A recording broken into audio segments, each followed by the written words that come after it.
I didn't have a studio. I didn't have expensive equipment. I didn't have a camera. So I would get home at 4 or 5 a.m. I would have like this makeup on. I would be like all tired and sweaty and exhausted and have these like crazy stories. And every house and I would do has a sauna. Even if you live in an apartment building, it's like nudity is not considered sexual. And one of the things that I think that your work does really well, the best artists create conversations. So when you look at art, if you see something in it, it says something about you more than about not everyone. And you know, your work is good if not everybody loves it. It's not for everyone. Some people are gonna hate your work. I love it that some people hate it. Hi everyone, and welcome to the Align Creative Podcast. I am thrilled to have Reka Nyari here. I'm at her studio in New York City, and she is an incredible fine art photographer who has exhibited globally in some very prestigious art fairs and galleries. And her primary focus is women's portraiture. Thank you so much for having me. Thank you for having me. It's my pleasure to be here. So I wanted to go all the way back to childhood and ask you, when was the first time that you knew you were an artist? I think I always knew. I always wanted to be a painter. And my mom always says that I used to paint before I could walk. And I have all these photos of me finger painting, and just, it's always been my happy place. And yes, I think I've always wanted to be an artist. I remember, I think there's like one of those little booklets you had when you were a kid, when I was like 7.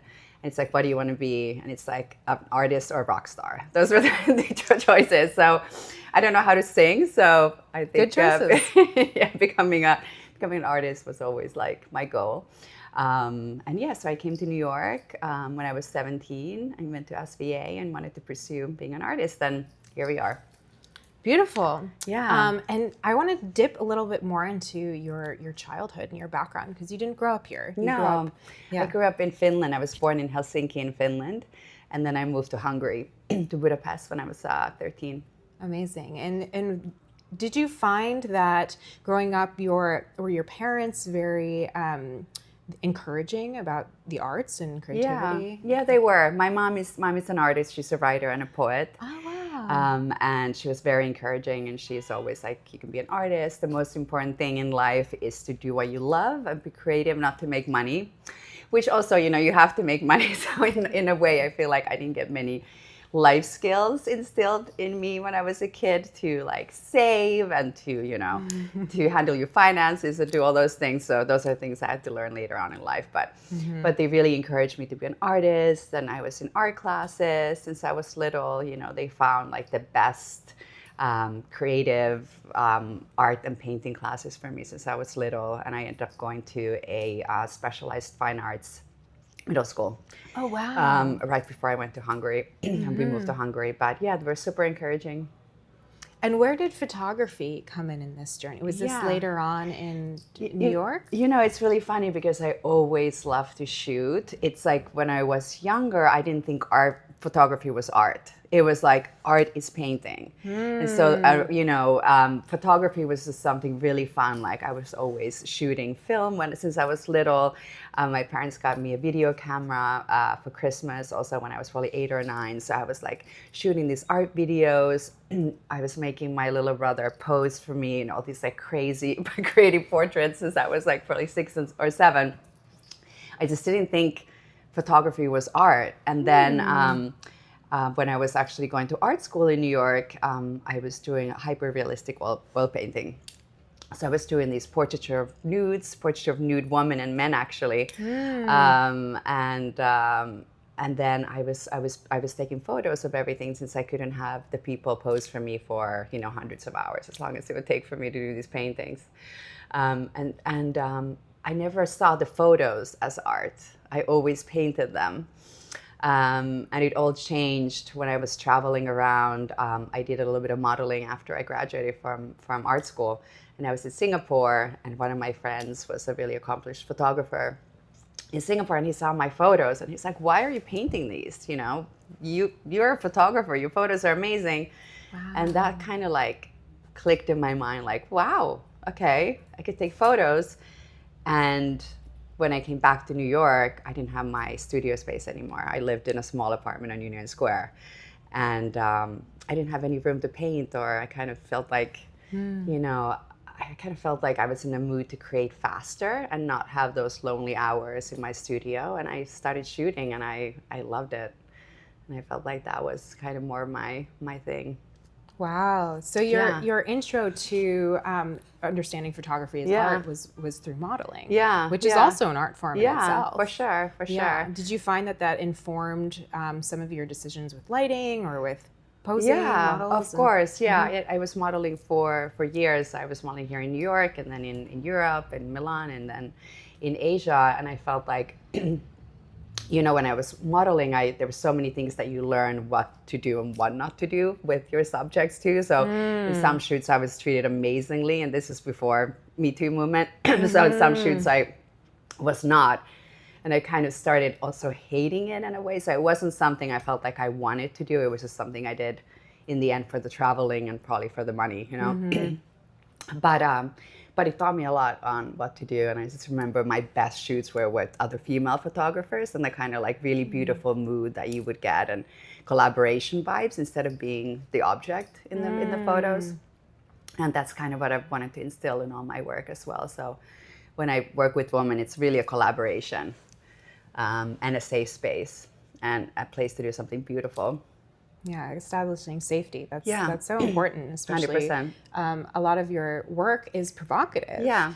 And we'll dive into that a little bit. So when you first started photography, you said in your small studio in New York. Yeah. What was your first subject? Yeah, so I actually first started, so when I got back to New York after, doing my modeling thing, I was living in a small apartment, and I had no money. So basically I had some savings, but I ran out of those in like a few months. And I was like, how am I going to make enough money to support myself as an aspiring artist? My parents wanted me to move back to Europe. I was like, I'm not doing that. I'm going to survive. And I'm like, I need to find a job that I can like work for a few nights or a few days a week and make enough money and then create art. So I started working in nightlife in New York. I had zero experience. I didn't, I didn't drink. I didn't I didn't know about bottle service. I was like so innocent. and my friend's like, yeah, go get there's this like top club, PM, bottle service club in a meat packing. I walked in there, I got the job and I started working, I think it was Thursdays, Fridays, Saturdays. And then I was doing art for the rest of the week. And one of those things that I first started doing, I had no experience. I actually didn't have any equipment. I started doing self-portraiture. So I would get home at 4 or 5 a.m. I would have like this makeup on. I would be like all tired and sweaty and exhausted and have these like crazy stories. And I would do these self-portraits in black and white, like really kind of raw and grimy. And I called it the late night sessions. And I put up a website with them on. It was getting a lot of hits, and I had my first exhibition in New York. Wow. With those pictures. And then from showing those photos around actually nightlife, I met a lot of models, musicians, people. I started shooting them. And it was very serendipitous. Like everything kind of fell into place. I didn't have a studio. I didn't have expensive equipment. I didn't have a camera. I needed probably like $20,000 or $10,000 to put all that together. And an ex-boyfriend of mine called me and said, hey, I heard from a friend you're studying through photography. I'm moving to LA. Do you want my gear? Like, you can just have it. I was like, yeah, sure. Wow. And I just met another friend out, and they said, I have a photo studio in Soho. You want to come use it for free? And that's literally, it was so like, yeah, when insane. You're on your path, the stars like, were aligned. Here you go. And I started shooting like all the time that I had. I was just first shoot everybody for free, start my portfolio. And then I started charging people $500, $100, whatever. Yeah. I started, people that are older will remember Flickr. It was like an online. And I started posting there, and I started getting a huge following just from doing these really creative portraits. And I started booking jobs. So I think it was for DC Comics, got me to come in and do portraits for them. And I started actually booking bigger and bigger money-paying jobs. And then I started meeting clients in nightlife. So I met pretty huge fashion executives and people, owning magazines and stuff. And they started booking me from nightlife connections to do bigger and bigger commercial jobs. So I became a commercial photographer, and quit my nightlife job, and became a full-time photographer. And then I still wanted to be an artist. So it kind of, even though I loved doing fashion, I love fashion and I love the beauty in it and the creativity and working with the teams and doing these elaborate, colorful, beautiful productions. But I didn't like the fact that I had to sell things. Like that was always annoying. Like, you're doing these poses and you have to check that the watch is showing, and you have to you have to sell. Mm-hmm. So I always, with my free time, I would have all these creative fine art projects that I was doing that didn't involve products or selling things, and I would have shows that I would just, kind of have at our friends' restaurants, or I remember I had a show in nightlife, in clubs and stuff like that, and small galleries, and I wouldn't really sell anything in the beginning. I would just, my friends would buy the pieces for a few $100s. And it took a few years of me having these shows, and then I got my first gallery and in Toronto, and the shows did really well, and then I got a New York gallery, and then I kind of left the commercial work behind, and then I just focused on the fine art work. And then now I'm just an artist. I'm just an artist. Yeah. I just do fine art work. I work and I exhibit with galleries all around. What a journey. Yeah. Mm-hmm. Yeah, it's been really, really fun and interesting, and I'm so grateful. Yeah, and I want to go back to the Reka that moved to New York, was working in nightlife, was in this apartment. Yeah. Making this series. Yeah. That's super raw. Yeah. And going from there to showing your work, that's a little bit of a not only confidence leap, but believing in yourself. And so I was just wondering the mindset behind that moment of how you said you got your first gallery show. Yeah. What that was like, if you can remember going from, okay, I'm just taking photos of myself in my studio to, oh, here I am all over the wall, and come and look. What was that process like? So I've been always I'm a risk taker. So I just go balls to walls, and I take a lot of risks, and I'm sometimes terrified, but I like to push those boundaries always. So it's even that first exhibition that I had of my self-portraits, this late night sessions, they used to have a gallery space at Chelsea Market, and I didn't have that much money. I think I spent all my savings on this 15 massive prints. It's so expensive. People, artists who do photography know printing and framing well is so expensive. And I had no idea if I was going to sell. That was my first show. I had no collectors. It was kind of a situation where I was selling. It wasn't with a gallery that was going to bring in all their collectors and stuff. And I just took the risk, and I ended up, selling a lot of work. And similarly, my first New York show, I remember, I was doing these massive prints, and it was with Geisha Inc., my first tattooed nude series. And I think I took a loan. I don't remember how I got that framed. And I remember the biggest piece that I did, I think I did 82 by 60 inches of this massive print. And then I realized after I had done it that if I didn't sell it, I couldn't fit it in my freight elevator of my apartment. So I couldn't even bring it home. And I'm just so nervous that, did I make a mistake? What if I don't sell any of this work? And I ended up selling out the show. And I got my first New York gallery, Framing Gallery, started representing me through that show. But I was nervous, I was panicking, but I still went ahead and I did it. And I think that's very important, is to take risks, always do your best. Obviously don't take silly risks where, that you're gonna fail, like, you know, not doing your best or not working hard. But I think if you put your best work forward, and take risks, I think it's usually rewarding. Calculated risks. Yeah. Yeah. And honestly, even if you do fail, I think that you learn a lot through it. I think you can view those experiences as learning experiences. Yeah. So I wanted to dive a little bit into your work. So I'm a big fan of your work. I've gone to your exhibit openings before, and I went through your website, and there's a focus, and we spoke about, you know, women's portraiture, but there's quite a bit of nudity in these portraitures, and whether it's your tattoo series, also I definitely want to touch on your Mother Ink series. Yeah. Because I love that series. Thank you. And the Flesh on Flesh series. Yeah.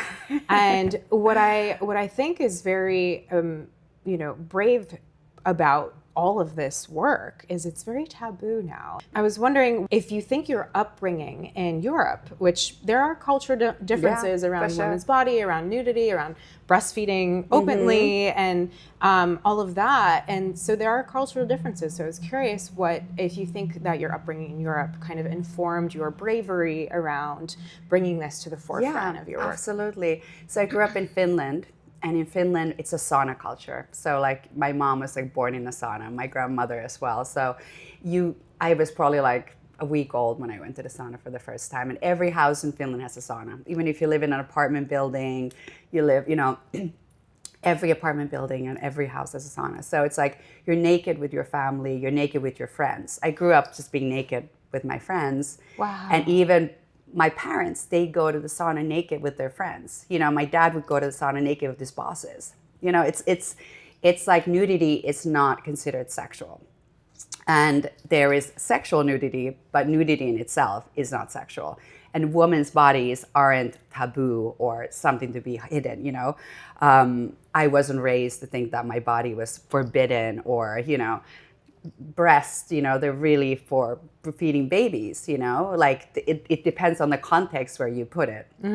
And so I was kind of shocked when I actually came to New York, and I remember I joined a gym and I was in the women's changing rooms, and I think I was like changing in front of everyone, and this other woman told me to go into the like the changing room area. She's like, I don't want to see that. And I was like, okay, that's so weird. We're just in a women's room.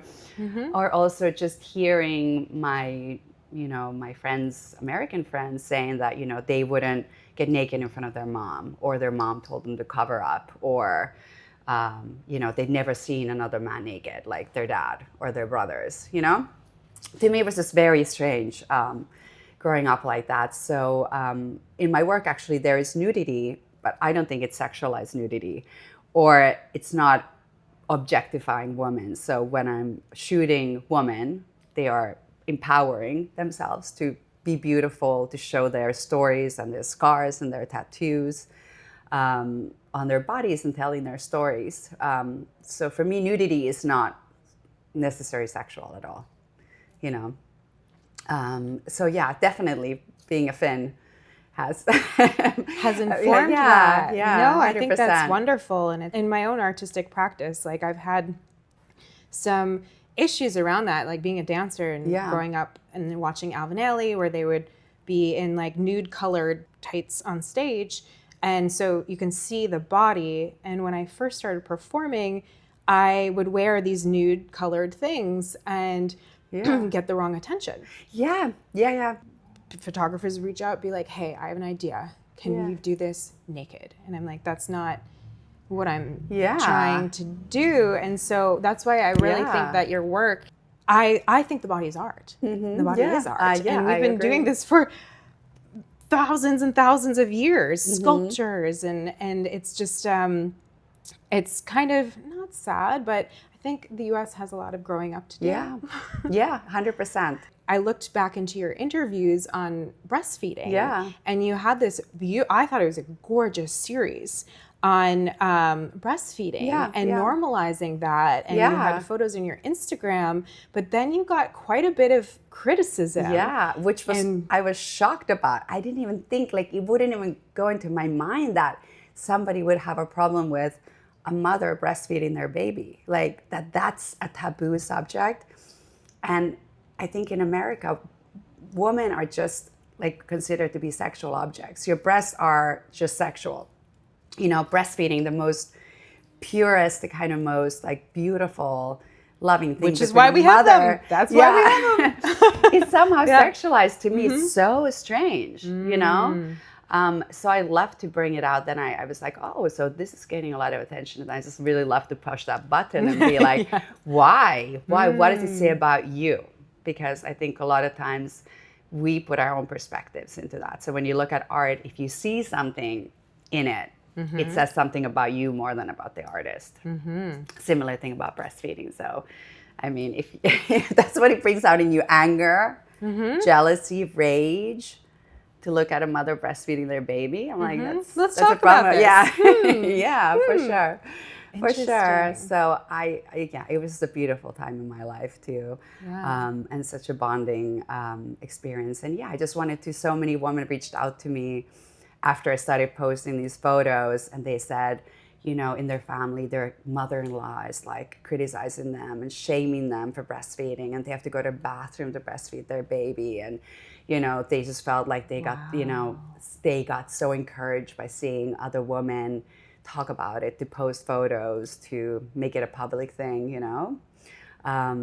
It shouldn't have to be like that. To me, that's to even talk about it is kind of shocking that it's an issue, but it apparently is. I saw that you were on the news even talking about it. When you put that content out there and you started receiving this criticism, this feedback, did you feel any which way of like, oh my God, like other than shock because you didn't think you did anything wrong, but there was a criticism of that you're stealing other people's men or something for breastfeeding in public? Yeah. Like going through that process, what was your mentality like? Yeah, I'm very much, I like to push buttons. And so you liked it. You're like, ooh, here's a topic, a conversation. Yeah, for sure. And especially that it's a subject that I feel so strongly about. And I think anybody should be offended by that. So it was it gave me a lot of drive and passion to create and kind of like post more and talk about it more.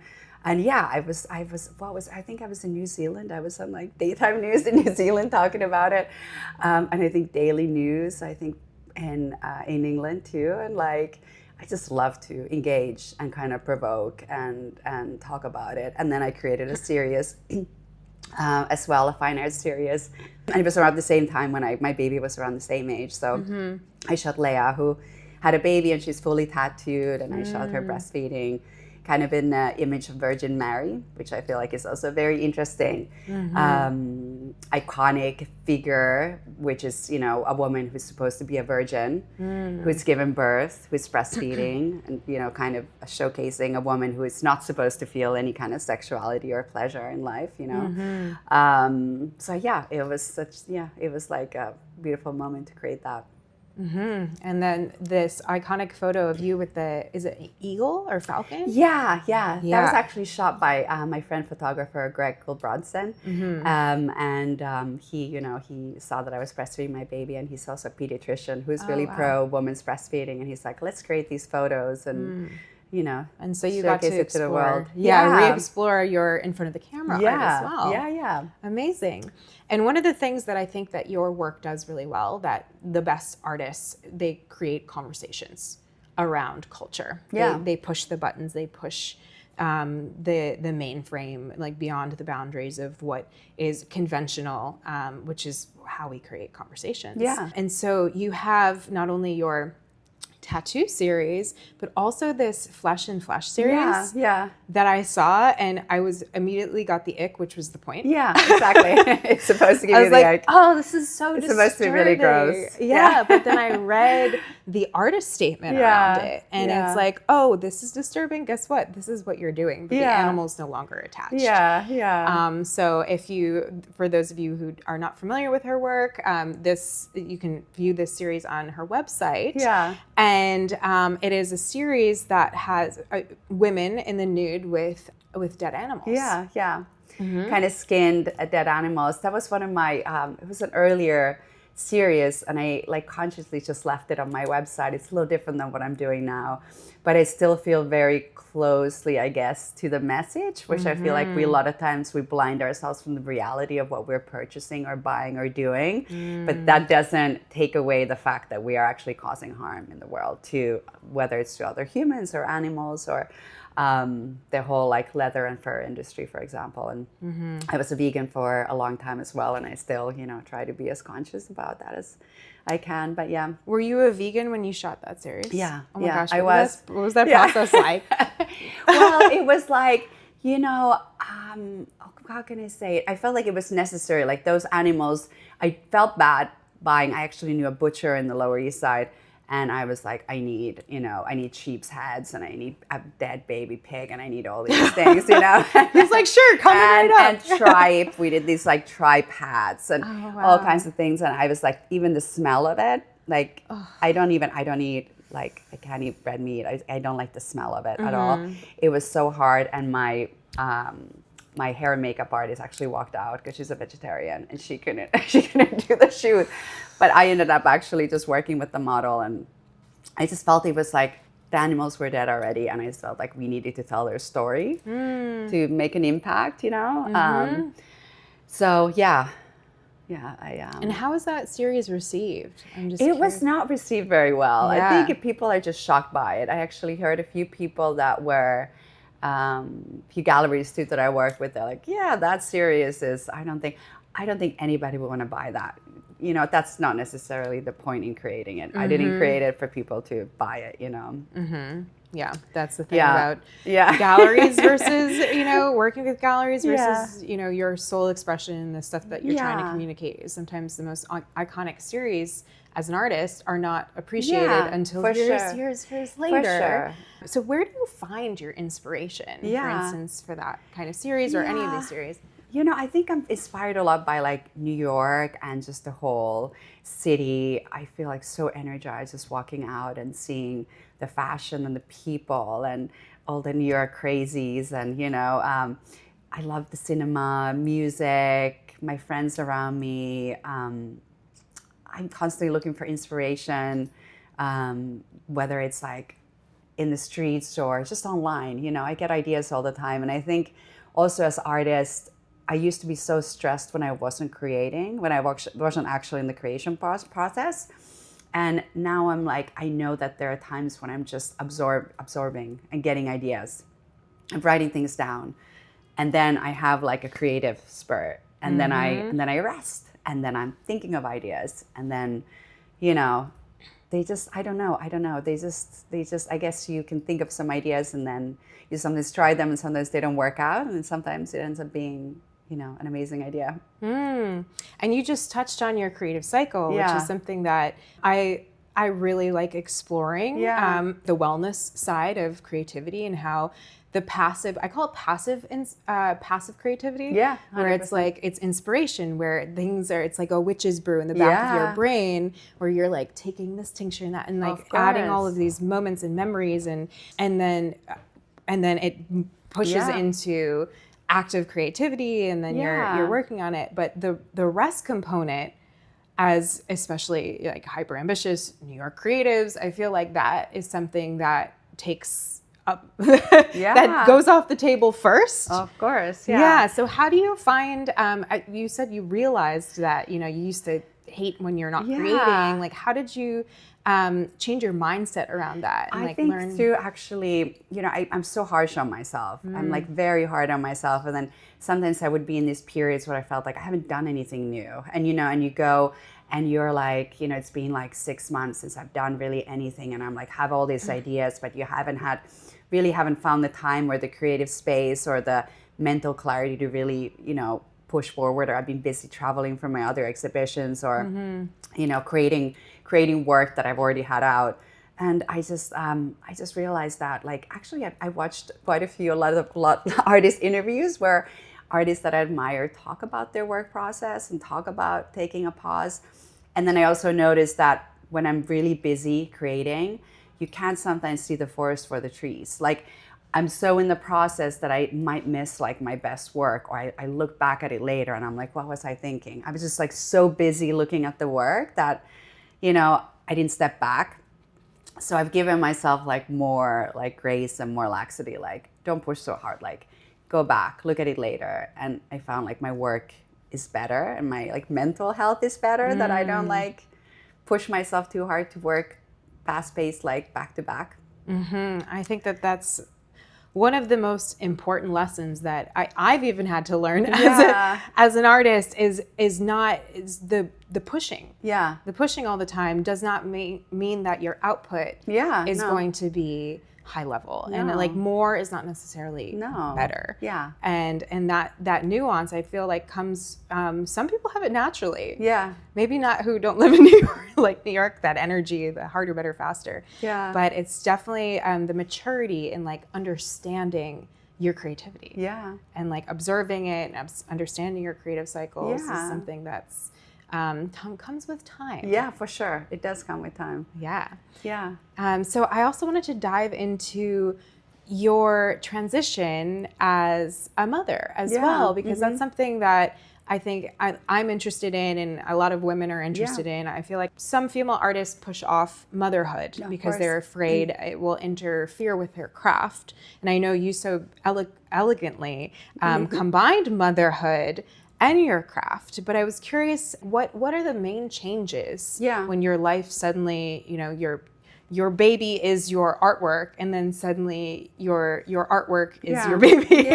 Well, I was terrified. We actually pushed, me and my husband, we waited till like last minute to have a baby, and we traveled and all these different things because I was so afraid that I would lose myself. And I had seen it so many times where mothers would basically just like lose themselves and lose their relationships and lose their careers and their passions and just focus on being a mom, which is, I'm not criticizing in any way, it's just not what I wanted for me. So when we had my daughter, I was shooting till I was like 9 months pregnant. There's actually a video of me online shooting that somebody, I was doing a nude shoot on a rooftop on the west side for my project that's called Nude York, where I was shooting these nudes on rooftops. And I'm like 9 months pregnant, pouncing from roof to roof. Oh my gosh.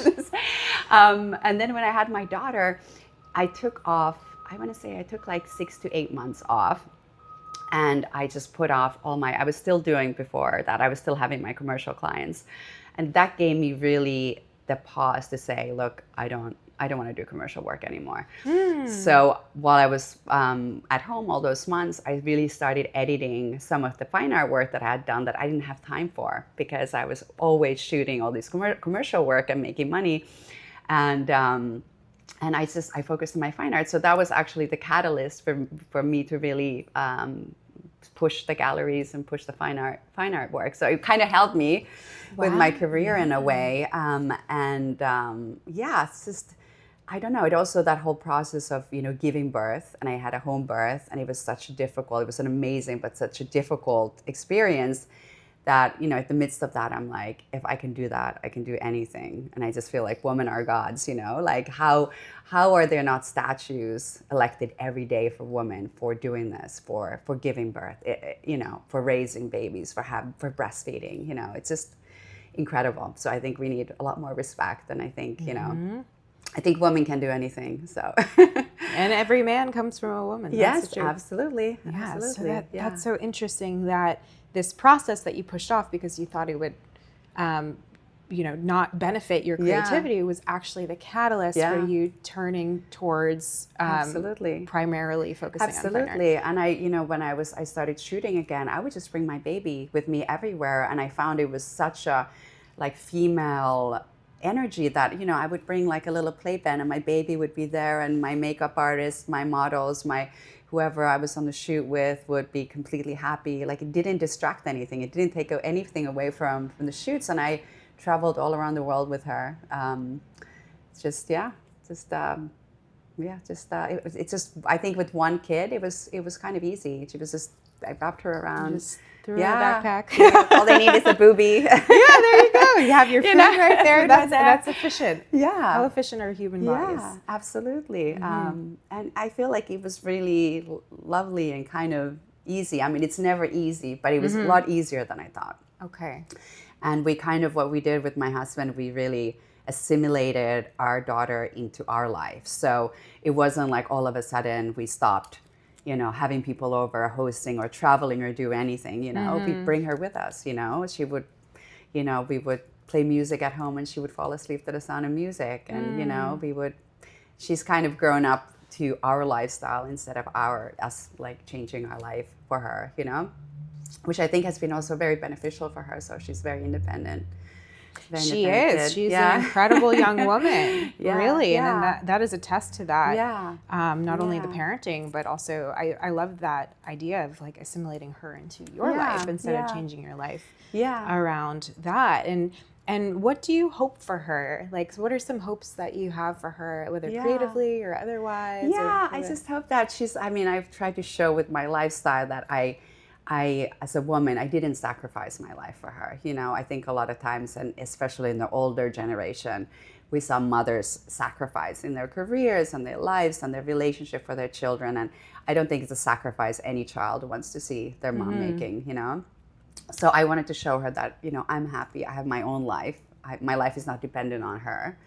And me and my husband also have a really good relationship. And that's another piece of advice for any female artist, is to find a partner that is 100% in it, supportive, and wants to take on the responsibility, as much as you do, so that, and not everything ends up being on you, that you need your creative space, your space to create work, to travel, because, a lot of times as an artist, you don't have a set schedule. You don't have a boss that tells you need to make time for yourself. So you need a support system that allows you to do that, Who respects your creativity and your craft. Yeah, 100%. Yeah. And then going back to your art series, the tattoo series, you even poked the, I just have one question. Do you have any tattoos? I don't have any tattoos. That's so interesting. So is that why you feel like you gravitated towards it? The thing is, I always wanted tattoos. So when I think I wanted my first tattoo when I was 14, and I'm really close to my mom, and I told my mom, and I designed this tattoo of like a massive, I'm a Leo, so I designed this huge line like jumping from my back down to my butt. Oh, wow. Full back piece. That was going to be the first piece. And I told my mom, and my mom is like, okay, if you still want this piece when you're 18, I'll come with you and I'll pay for it. Can you just hold on a few years? Okay, Mom. Don't do it when you're 14. Nice. Just promise me that. So like, get any piercing you want. So I got my tongue pierced. I got my belly button pierced. I got all my ears pierced. And I was like, I'll do the piercings until I'm, 18. And by the time I was 18, I changed my mind 100 times. I designed like 20 tattoos.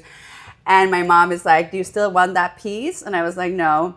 So it's like, okay, I'm like, oh my God, if I would have gotten that piece, you would have thank a God lion I didn't, on your back for the rest of your life. I also think it's cool. I changed my mind so much, and I love accessorizing and things like that. So I realized that I didn't want anything small, and I changed my mind so much. And then later on, now that I see all these amazing art pieces, I mean, those tattoos are fine art on the body. I don't want anything small. I want my full body done, But at the same time, do I have the time, the energy to sit through a few years of this, this process of tattooing? Like I see so much amazing art on people's bodies that I'm like, this is amazing. But I don't necessarily need it on me. You know what I mean? Yes. And if there's a time that I need it on me, then I'll go for it. But right now, so I'm you're like, I can't just get one tattoo. No. I'm going to get one. No. It's either all or nothing. 100%. Let's go. 100%, and it's such a big commitment. That it's, it's time, not to energy, be taken money, lightly. healing. Pain and healing and everything else. So if there's a time in my life that it, becomes relevant, then that's the time. But I'm not called for it right now. So So what makes you gravitate towards these models who are tattooed? Like what's the? So I think it's I think tattoos are very much like expected on guys. I don't think anybody is shocked to see a guy that's tattooed, but I feel like it's in especially a little while ago in some cultures, women that are tattooed and full body tattoos, you know, be like, what's the deal? I feel like there's still a stigma attached that it's somehow, you know, I had shows in Belgium and in, I would say, like some more conservative areas, and people literally think that women that are tattooed are drug users and prostitutes and homeless people. And I had to like educate, like, this bodysuit costs about $500,000. This is an intentional. This is with some of the best artists in the world. This is art, you know. And they're like, whoa, really? You know, there's this stigma to tattoos that they're somehow, you know, dangerous or evil or related to something bad. And I was really loved educating people on that. But yeah, I just always felt like it was such a like rebellious and visible like fuck you to societal norms for women. And once I started talking to these women about their tattoo stories and their life stories, it's such an amazing, most of the stories are so amazing. It's about healing and transformation, a lot of times getting over trauma, a lot of times finding yourself, telling your life stories. Every story is so different, but there's usually an amazing backstory behind the tattoos. And I feel like I'm always being fascinated and drawn to like the hidden, the kind of like the story behind things. Like I don't just like the beauty or the you know, the this is pretty. I like to hear like the grime and the little like, you know, the reality behind people's lives and stories. And I feel like I've always drawn to being a storyteller. Yeah, and an image, you know, is worth 1,000 words or more. And that's what we hear. Yeah. So it's the impermanence and the rebellion. Yeah. And then you started to pierce your work as well. Yeah. So I was always really fascinated with scars as well and scarification. So I had this idea. I wanted to like, for years, you know, I print my photos on this fine art paper. It's very thick, handmade paper that you can't even touch. Like once you do these prints, it's a pristine, you know, it's like, you know, anything, you can't touch it with your fingers and dent. And I was like, what if I start destroying that? You know, because I feel like tattoos are also, and scars, I mean, that's kind of like destruction on the skin, right? You're piercing it. You're like, you know, this perfect smooth surface. You're kind of, you know, some people would say you're ruining it. You know, no, you're adding art to it. You're making it yours. You're adding character to it. So I was like, what if I treat the paper like skin? So I built this light table, and I started using these puncture tools and tattoo needles and puncturing through the paper like it was skin, and kind of creating, the idea was also creating kind of like, there's this tribal scarifications where you puncture the skin and you get these raised scars. And similarly, the paper gets these raised imprints. The paper becomes like two-dimensional and imperfect and kind of damaged, you know. Those are not the words I like to use, but given it character. And that came out of COVID, yeah, correct? Yeah, I had a 4-year-old at home during COVID, and I felt like, you know, we didn't have any family nearby. Everything was closed, and that was a time when I was actually not creating because I was being a full-time stay-at-home mom, but I was thinking of ideas. And as soon as like COVID ended, and I was like, I'm going to do this. I'm going to create this work, and it was really fun to be physical with the work. And it was actually, I was like puncturing the paper. The paper is very thick, so it like takes a lot of force, and it made a lot of sound. It was like bah, bah, bah, bah, bah, bah, bah, bah, bah. Cathartic almost. Like I became like a tattoo needle machine.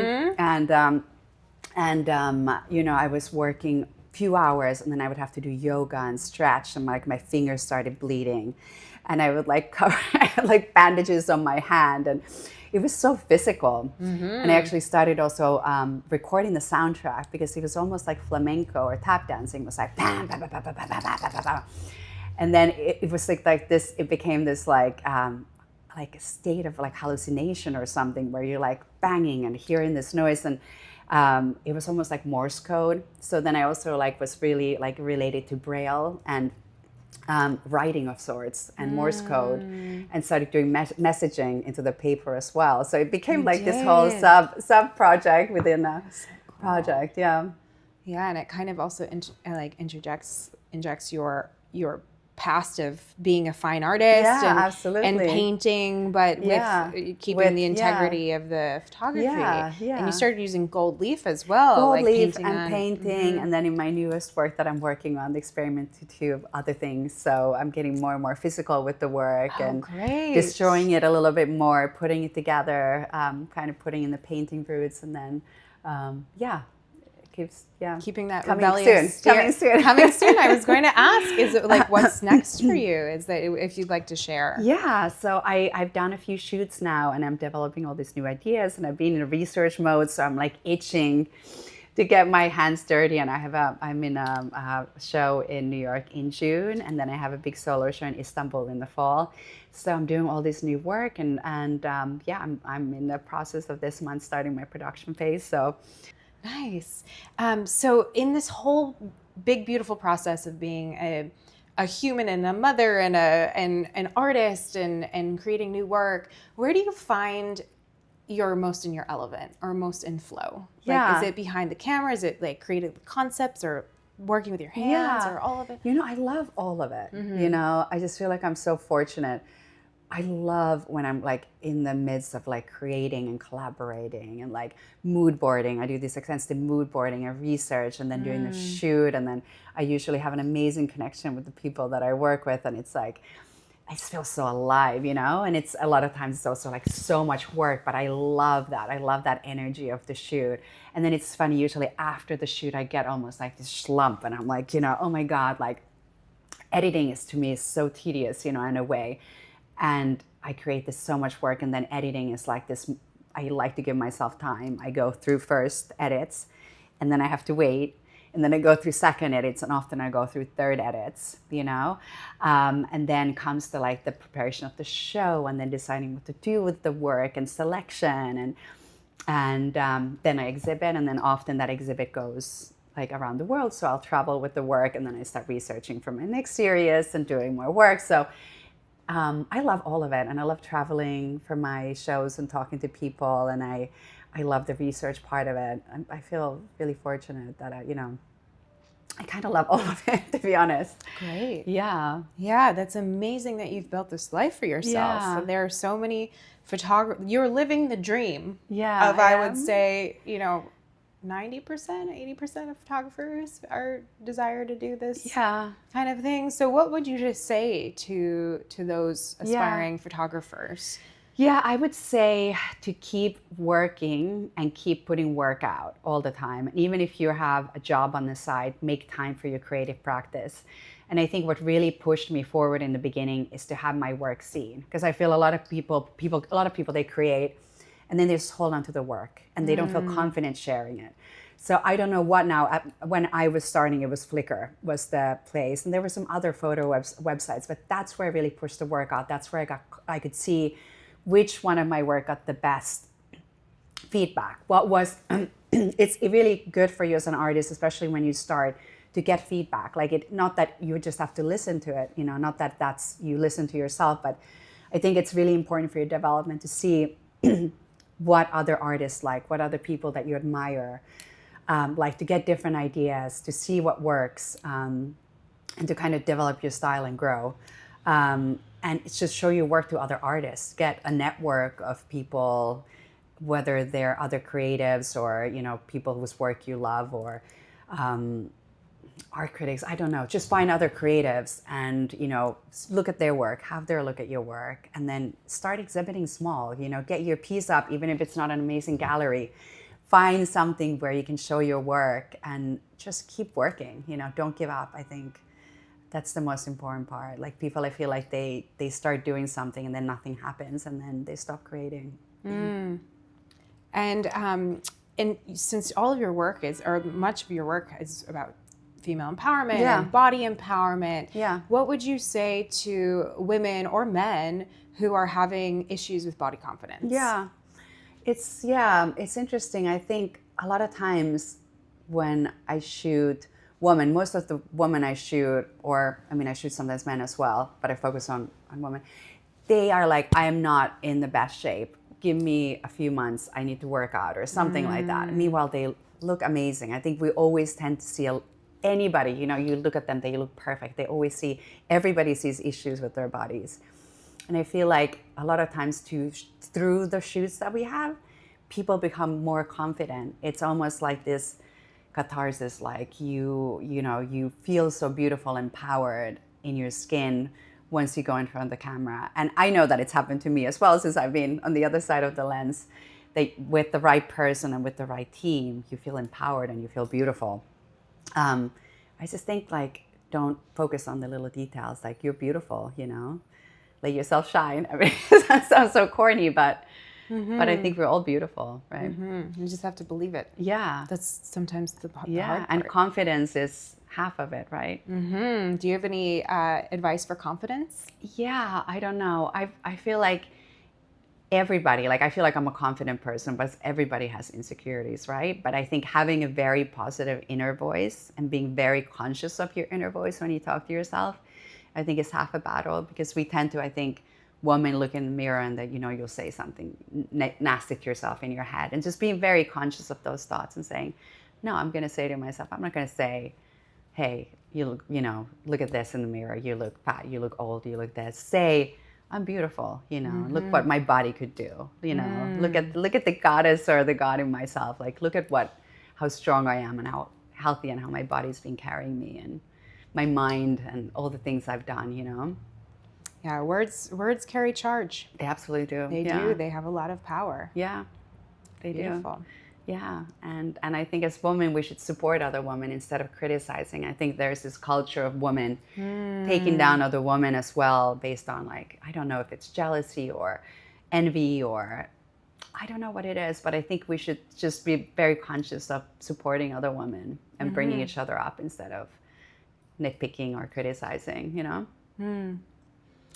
And I wanted to also touch on something we had a small conversation before this about politics in art. Yeah. And our conversation was basically like, we don't, as artists, we want to speak out more, but there's a little bit of fear now of putting art out there that's specifically against movements or people because of, you know, we don't know what's going to happen. And so is your next series kind of informed a little bit by that, or like how are you navigating that? I mean, like I said, I push buttons and I love doing that. But we'll see. I think there definitely is, like, an element of fear, and as especially artists that aren't necessarily so established, and there's fear of you not being able to make money, or being ostracized, or being pushed aside, or losing gallery representation, or not having your pieces bought, and things like that. So I definitely think it's a scary time for artists and for